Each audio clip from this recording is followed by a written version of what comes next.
question is, why does a democratic country needs a constitution?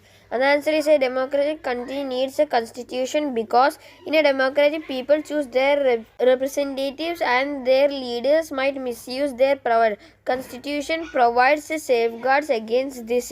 In a democracy, the constitution ensures that the democratic groups does not use power against less powerful groups. The constitution grants fundamental rights to the citizens of their social, economical and political welfare.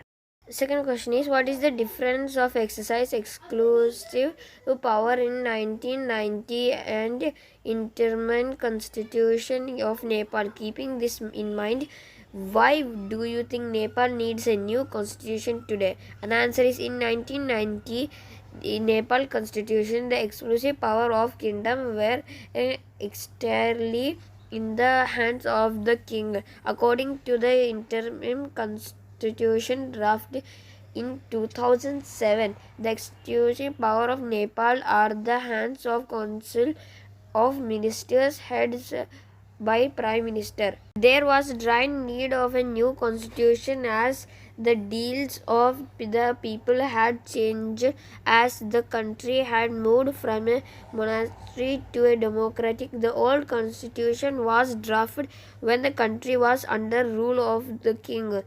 The people of Nepal fought for a democratic government for many years. So the old constitution does not reflect the ideas of the people. The new constitution will change the rules of old constitution in order to bring a new society with new ideas. Third question is, what would happen if there were no restrictions on the power of elected representatives? And the answer is, if there were no restrictions on the power of elected representatives, then the leaders might misuse their authority. This misuse authority can result in gross injustice and mismanagement. Fourth question is, in each of the following situations, identify the minority. Write one reason why you think it is important to respect the views of minority in each of the following situations. A. In a school with 30 teachers, 20 of them are male. And the answer is, 10 female teachers are minority. It is important to respect views female teachers so the male teachers do not use their power against them. B. In the city, 5% of population are Buddhists. The answer is, 5% of Buddhists are minority. It is important to respect the views of Buddhists so they will not be dominated by the community of the majority. C. Is in a factory mess for all employees, 80% are vegetarian. 20% of non-vegetarian employees are in majority. Their view should be respected as eating non-vegetarian food is their personal choice.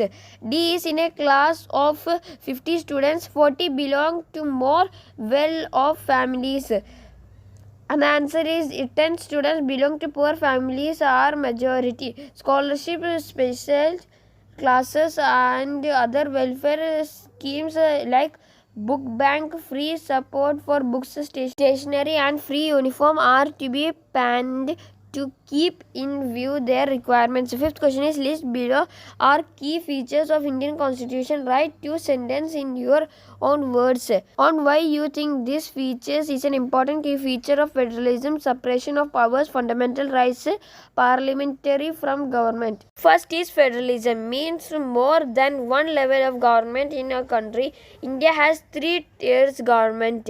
India needs a 3-tiered government because of the diverse religions and cultural compositions of its citizens. A government in the center could not be effectively for everyone.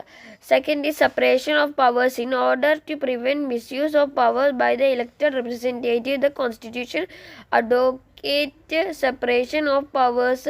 Each branch of the government has its power fixed by the Constitution. The Constitution ensures that the balance of power is maintained between the legislature, executive and judiciary.